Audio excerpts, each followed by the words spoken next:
an awkward point for us to start the clip from, but then we had an awkward cutoff point for the previous clip.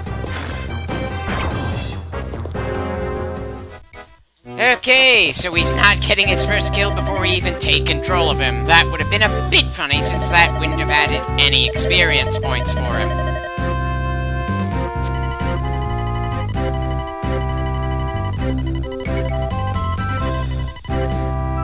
Why do they feel the need to reiterate the talking tutorial when the circumstances are just a little different compared to last time? And why are we still getting such hand-holdy moments 6 missions into the game? I know I keep saying it, but I can't help finding it infuriatingly insulting to my intelligence. Again, I completely understand that this game was made as the first entry in the franchise that wasn't completely limited to Japan with its release. While there are fan translations of earlier games in the series out there online, those weren't really available at the time of this game's initial release, so very few of the international audience would know anything at all about Fire Emblem and its mechanics. So I get why they wanted to treat the audience with some kid gloves, but did the kid gloves have to keep getting put on this many times later?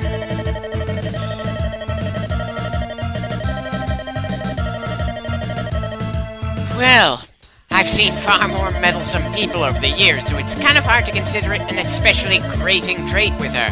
And it's not like she's gonna show too much of that personality once she's fully recruited into our forces. I'm gonna like having her on the team purely because she's gonna be the only medic we have in the game at all for a damn long time.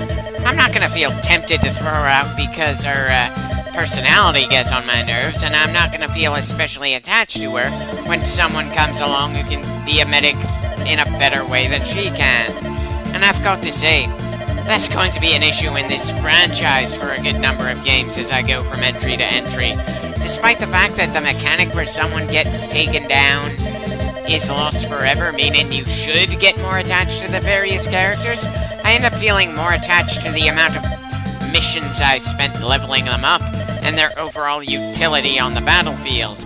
Though that might change by the time I get around to working on the GameCube entry of the series. I don't really remember for sure. Maybe I'll have to wait all the way to 3 houses before I get connected to a character for the character. With the sheer number of games I've gone through over the years, it's easy to end up forgetting when a series went from nice potential to holy shit, it is now very much something that should be considered one of the greats.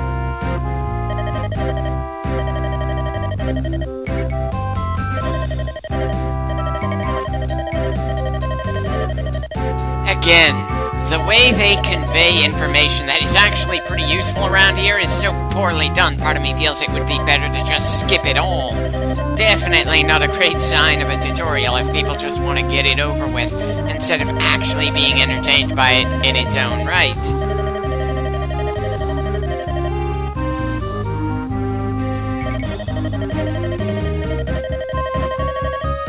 If it was really going to be free of charge, then you would have healed the guy before Lynn even interacted with you. There's also the fact that this is going to spend some of the energy in your healing staff, so again, not completely free. Granted, I know that I'm supposed to be more annoyed that the girl wants to act like doing the one thing she's good for on the battlefield, healing people, is somehow her going out of her way to be nice, but much like with Sane and his attempts to be a cool hero that make him look more like a moron, it's not doing anything to make the hand-holdy tutorial anything especially endearing. The only way Sarah gains experience is by dodging attacks or healing someone. So in a way, she kind of wants people to get hurt for her own growth. She's gonna lag behind quite a bit, but then it's not like I care anywhere near as much how she levels up as the game goes on compared to all the combatants we get to work with.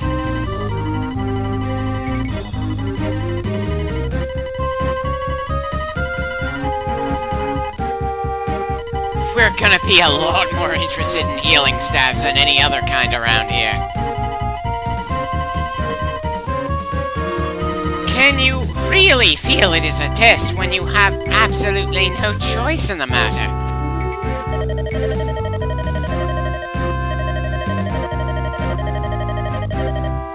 you've already gotten the gist of how you got here, both from seeing the scene just before I ended the previous clip, and the dialogue exchange you had when Lynn spoke to your current boss. By the way, we already saw what magic is capable of before we even gained control of you. You can attack enemies both near and far, and unlike physical attacks, the only stat magic really cares about from their target is their resistance.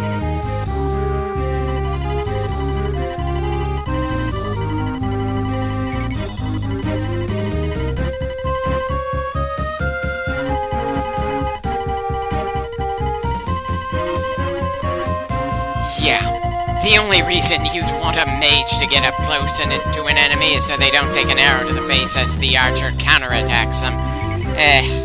Things get kinda bit more awkward when it's a mage against a mage, though.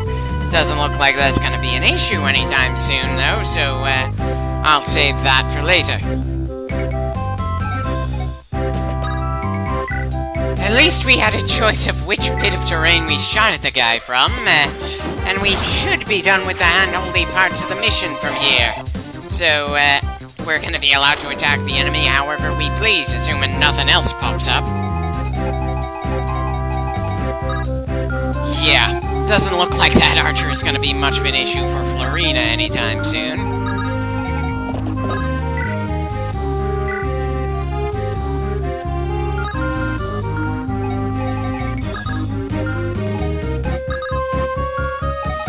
Okay, so Zane and Florina can get at the axe guy up north. Everyone else is going to be a little slow due to the sheer number of trees we have to move around. It shouldn't be too much of an issue, especially now that we have a medic on our side.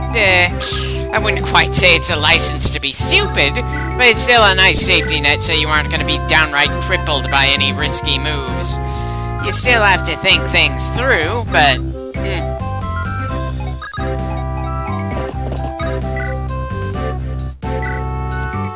And apparently I decided it's probably better for Kent to help Florina bag this guy rather than Zane. This is an occasion where we want 4 good hits more than 2 strong ones. Or 3, because apparently I didn't do the math quite right in my head there.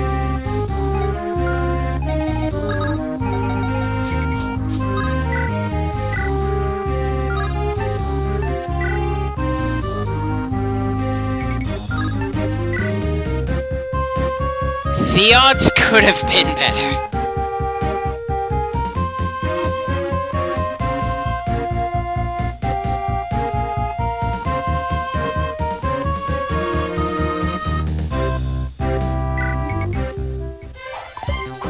And apparently I wasn't lucky enough to land that strike. Shit. Guess Zane is gonna be the one dashing hero he wants to be, since he's going to need to rescue Florina here. When you rescue someone, they're temporarily taken off the field, so it's a damn good way to get someone out of a certain death situation. I'm honestly a bit surprised the game didn't have any hand-holdy tutorial bits explaining the rescue mechanic, considering how important it can be in very desperate situations.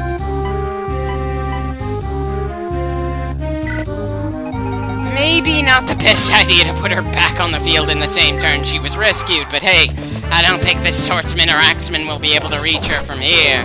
Besides, it's not like Will is gonna be able to shoot anyone on that turn anyway.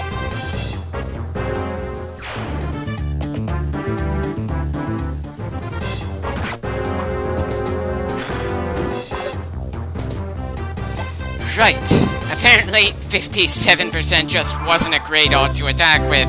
You really want 70 or above. Sure, anything over 0 will have a chance of hitting, and anything under 100 will have a chance of missing. Still, considering we're gonna be outnumbered in absolutely every mission, I probably shouldn't keep taking attacks that have slightly less odds, really. Especially not when the enemy can hit us right back.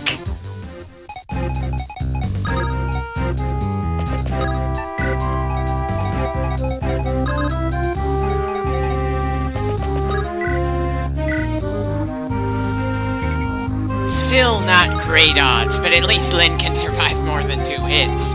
Still, Florina can survive a hit from this guy even if she can't finish him off.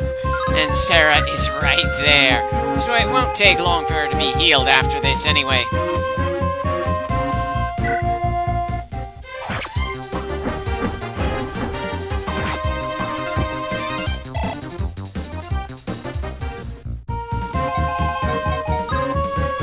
Yeah, still out of archer range. I may not be making the greatest moves, but I'm certainly avoiding some absolutely brain-dead decisions so far. That's gotta be worth something.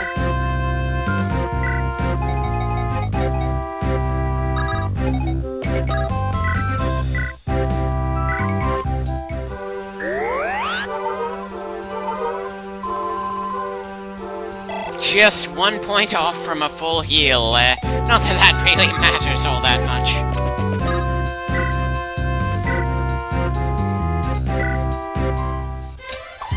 This guy is annoyingly tough to hit. Still, despite the chances I've taken, he's still going down. Lynn only needed to touch him once there. Always nice when you can surround one of the enemy and just have multiple characters have a chance to take them out. That's going to be the case in the entire franchise, regardless of the little tweaks they might do to the combat system from game to game.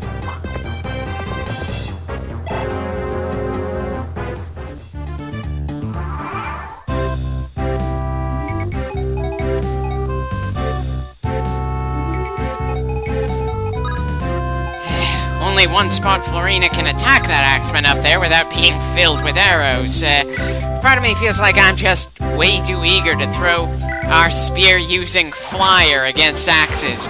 The other is impressed that I've managed to get her to 7 kills, when the vast majority of enemies we've been running into have the advantage against her.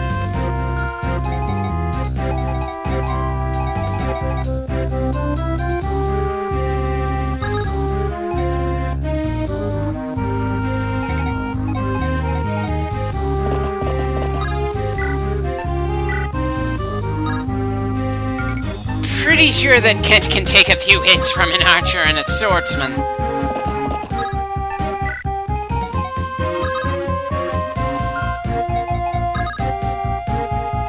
I'm also pretty sure Torcus isn't gonna get to do much of anything in this mission due to his iffy movement speed at the moment.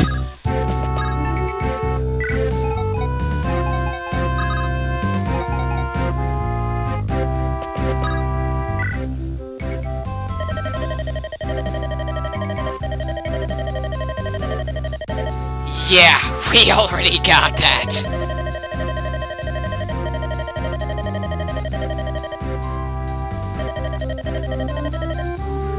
Well, we haven't come across anyone who's completely immune to good old-fashioned brute force yet. But then we still have quite a few missions to go, even if I'm only planning on going through 2 of the 3 campaigns in this Let's Play.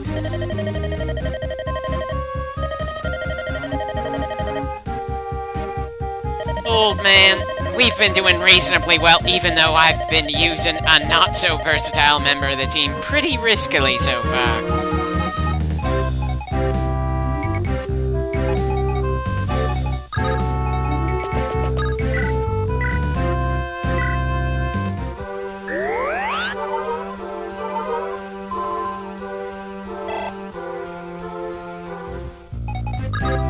We apparently get just as much experience per heal no matter how much health is healed. I wonder if Sarah would be annoyed if she had to heal just 1 HP nicks over and over again.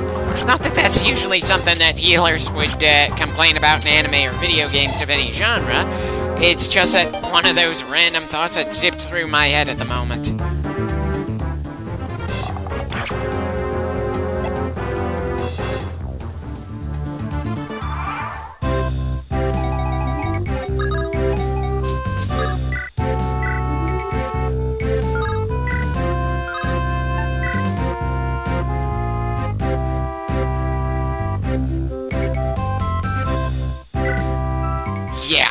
I'm really making Florina live pretty dangerously, despite the fact that her main personality traits are that she's timid as hell in social situations and doesn't have a lot of self-confidence, period. At least not yet. But I'd certainly like to think that I'm giving her plenty of reason to have some confidence in herself out here.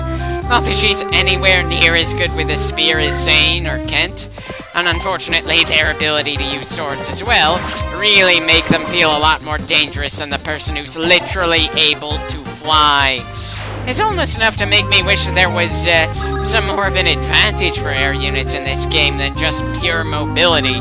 But I suppose that would make fighting against flyers more of a pain in the ass later on.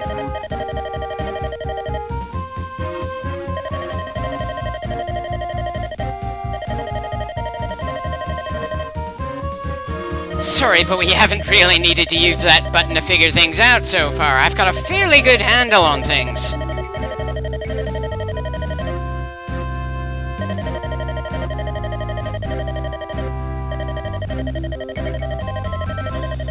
Yes, we already went through that tutorial, though I don't remember which specific mission it was in. Though probably it was the one where the player was forced to make a lot of boneheaded moves with Sane.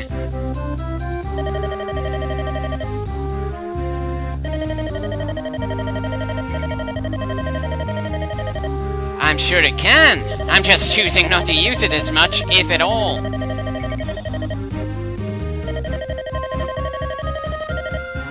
Is anyone else getting tired of seeing this guy mentioning the R button?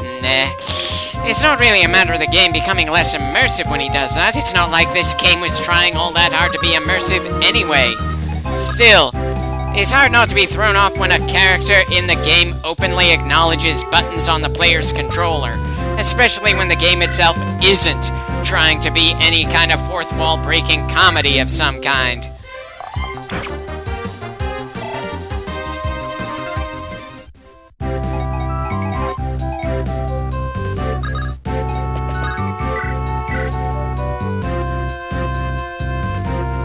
Right, this makes for Erk's second kill. And now I awkwardly have to erase the mark I just made on Erk's kill count. That's a bit awkward. We are missing shot after shot in this mission. Sure, the fight is pretty much in the bag now with only 2 enemies left, but still, the odds are apparently not all that in my favor right now. At the very least, this is a nice lesson that if you lean on luck being on your side too much, you're gonna get screwed over, so have some kind of backup just in case. It could have been a hell of a lot worse here, but it's still a bit shakier than it strictly needed to be. Especially since our weapons get worn down regardless of if you land the shot or it misses. And good god, it would be pretty embarrassing to break your sword without even actually striking your opponent. At least the healing staffs never have the risk of missing their shots. Did they ever have anything like that happen in the older games? Not that that would make me want to play an older game with that kind of mechanical shakiness on something like healing.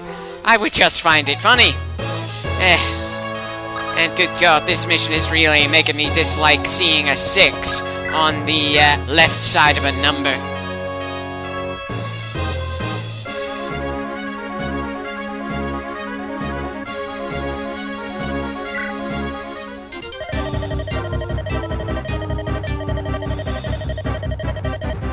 Little hard to fear you when we've been slaughtering your men in mission after mission. Just learn to accept that you guys got your asses kicked instead of making your casualties worse and worse.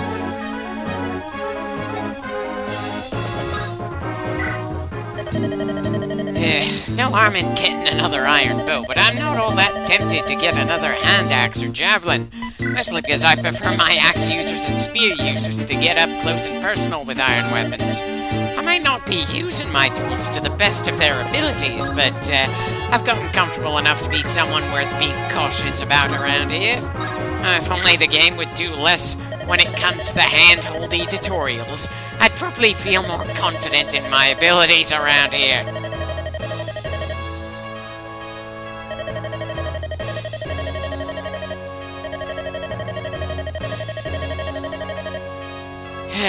No need to worry about me becoming broke. I'm a bit on the conservative side with money when we don't have a constant source of income. But is that really the sort of thing you want to say when your local economy might suffer from people actually spending wisely?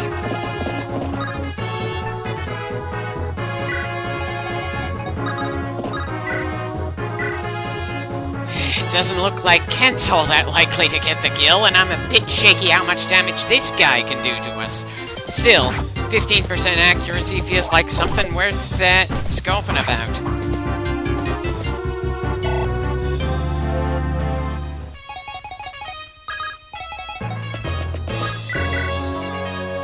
"27 still isn't all that worrying for us to deal with. Still, if the guy can hit that hard, why the hell does he have a name like Bug? And when I see a name like that, I end up thinking weak, but numerous. Probably because I've fought against quite a few bugs over the years in various different worlds. Sorry to say, I'm not going to remember this guy's name at all when we're done here."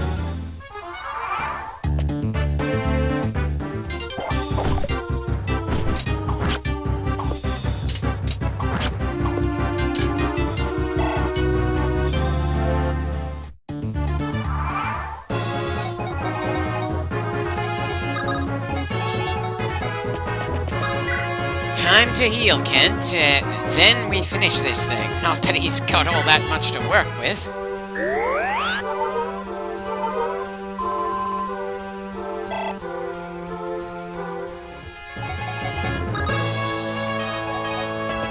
Right. Let's get Urk another kill. Something to make up for the swordsman we missed earlier.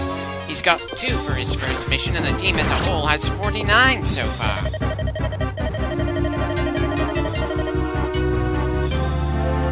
The bandit calling other people scum. Excuse me for not feeling especially insulted by that.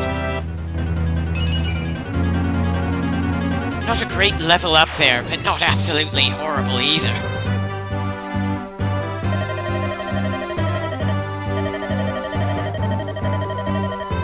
For now, hopefully our next enemies are going to be something other than just bandits.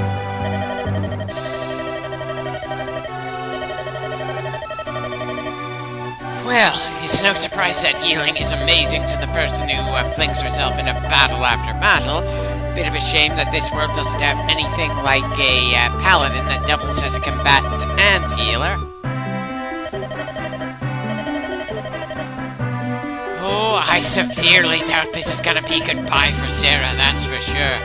And if this is the last we see of Urk after he just gained 2 kills for us, I'm going to be extremely surprised.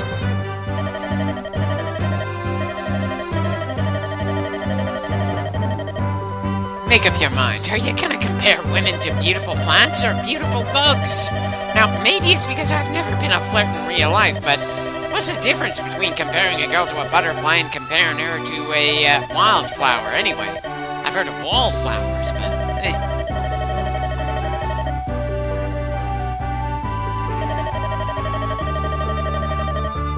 It's also the name of a planet where I went through a genocidal war against a bunch of underground people called the Locust.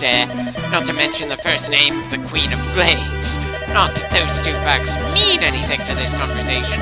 I'm just killing time as we see these 2 become recruited into our forces properly.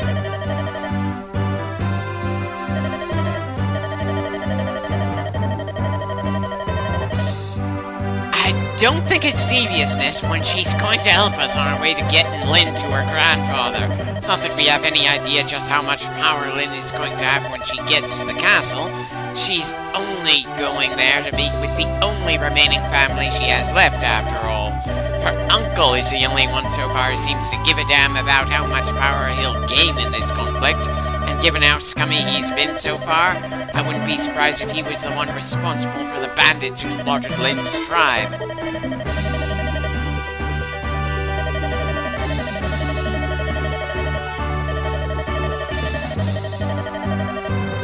Actually, I was saying we needed a healer. I don't really care all that much about combatants at this point, considering how capable the people we've got so far have been.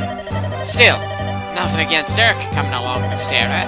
I'm sure those fireballs are going to be pretty helpful as we move onwards.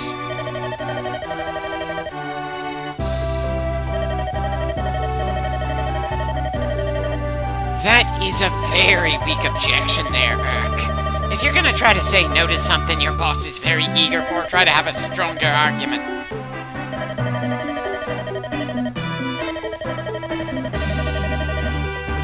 You won't have to do much to convince her, I'm sure. I'm just a little annoyed that it's taken so long for us to confirm that these two are going to be joining us for the rest of the campaign.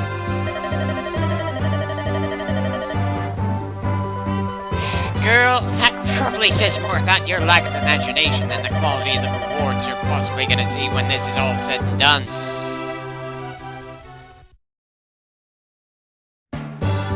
Speaking of illness, back to Castle Callion, where the, Marquess is being backstabbed. Seriously, if this guy was this blatantly power-hungry and ruthless, why the hell wasn't he banished from the realm?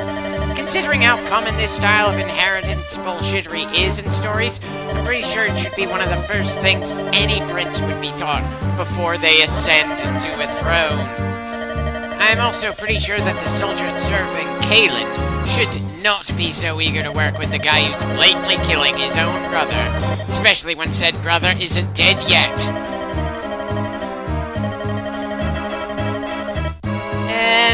Yes. Most people do kind of want to avoid dying. I'm sure you'll be the same when the time comes. If you're going to go that far, then just smother him with a pillow or something.